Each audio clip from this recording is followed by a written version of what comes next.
Ito yung everyday routine ko. Spreadsheet, check. Deadlines, check. Stress, super check. Pero ngayon, shutdown muna lahat yan. Kasi travel mode on na kami ni Beshi Jean. At ngayon ka pa naghang buisit. Ayan, hi, salamat. Hello, Thailand!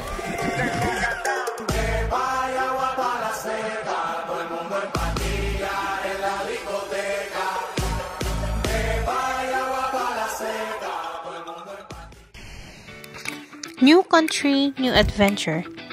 Thailand, here we come!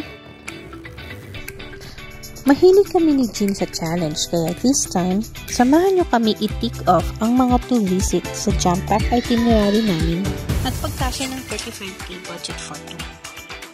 Sumakses! By the way, 8 country ko na to guys, pero guess what? First time kong gumawa ng travel vlog. Hi! First vlog. Baka bashers ang matrack natin ito. Best. Hindi followers. Laban lang. Kaya yung mga may utang sa akin dyan, like na lang ang bayad. Diyos! Magbayad kayo! Finally, boarding na. Goodbye Philippines. See you soon Bangkok.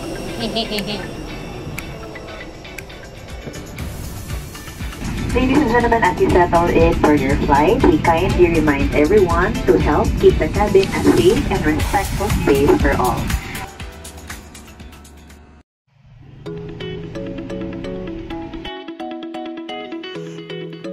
After more than 3 hours, finally, we landed at Bangkok International Airport. Hey guys, we're here! Sawadee-ka! Touchdown! Guys, ang init! Parang Pinas lang. Naka-trench coat pa naman si Madam. Since gabi na yung flight namin, diretso na kami sa hotel. Ayan ang napapala ng mahilig sa promo. Mga alanganing oras ang dating. Promo nga ang ticket, pero di nasulit ang araw at accommodation. Lumabas kami. Merong 7-Eleven dito sa harap ng hotel namin. So, try kami ng mga foods. Mga Thai. Anong mga meron?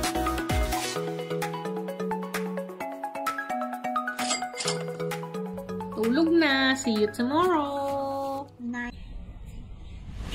Sa isang malayong templo sa Bangkok, may ginawang magbesyeng naglalakad na feeling mga bida sa isang Thai movie. Akala nila, prinsesa ang goal nila. Ngayon pala, ito na pala ang dewa ng kanilang amazing race.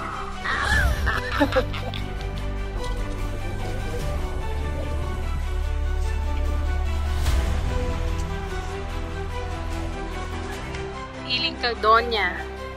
Donya ang pegal. Dami naming go. Art. Medyo makulimlim na, no? Mainit. Pero okay lang. Noon, panggaling ko. O siya, tama ng pagpapanggap. This video is brought to you by Glory Grand Shop. Greek Ferry Hop. Next stop agad. Wat Pho. Sunod naming pinuntahan, Wat Pho. Kilala dahil sa reclining Buddha. Pero bago pa kami makapasok, syempre si Jean may extra moment pa with the gong. Para siyang official welcoming committee.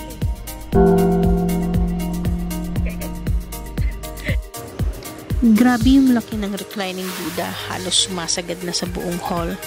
Kahit ilang beses mong tingnan, nakaka-amaze pa rin yung mga details.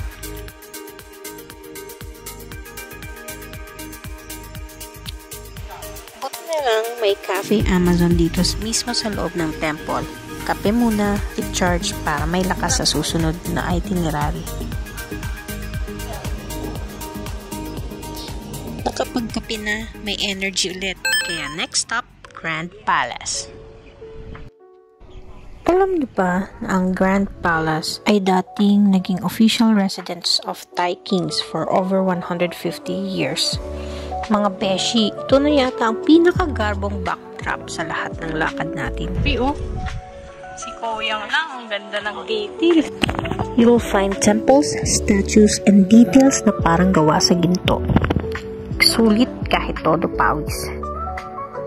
Grabe. Ganda. Pero masaya. Masaya po. Masaya po. Iba na yung masasabi. Pero, ganda. 4 PM na at hindi pa kami nagla-lunch kaya sugod na sa next stop, lunch Chao Phraya River. After the Grand Palace, gutom na talaga kami. So ayun, Google muna ng highest rated restaurant by Chao Phraya River. Tapos diretso agad, no questions asked. Para kaming nasa Amazing Race talaga. Pero ang premyo ngayon, pagkain. Buhay na naman ang mga beshi. Next agad. We're here in Chinatown.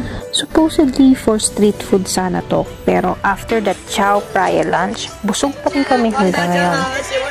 Kaya lakad-lakad muna hanggang sa may nakita kaming pomegranate. First time namin tikman and wow, refreshing. And for our last stop, Asiatic the riverfront. Perfect spot to chill after a whole day of temple runs and walking. May Ferris wheel, night market vibes, at syempre more food. Pero this time, tingin-tingin na lang muna. Ubus na budget, beshi. Dito na rin kami namili ng Thai fisherman pants. Yung typical na suot ng mga turista sa temples. Comfort over fashion, pero para sa amin, fashion pa rin to, beshi. Oh, ayan. Mission accomplished na tayo. Yay! Hello guys. Natapos natin ang challenges for today. Yay! Lahat ng nasa itinerary ay na-tick off na. Ang mga spending is within budget pa. So, we'll end this day and we'll see you tomorrow. Bye-bye! Pagoda na!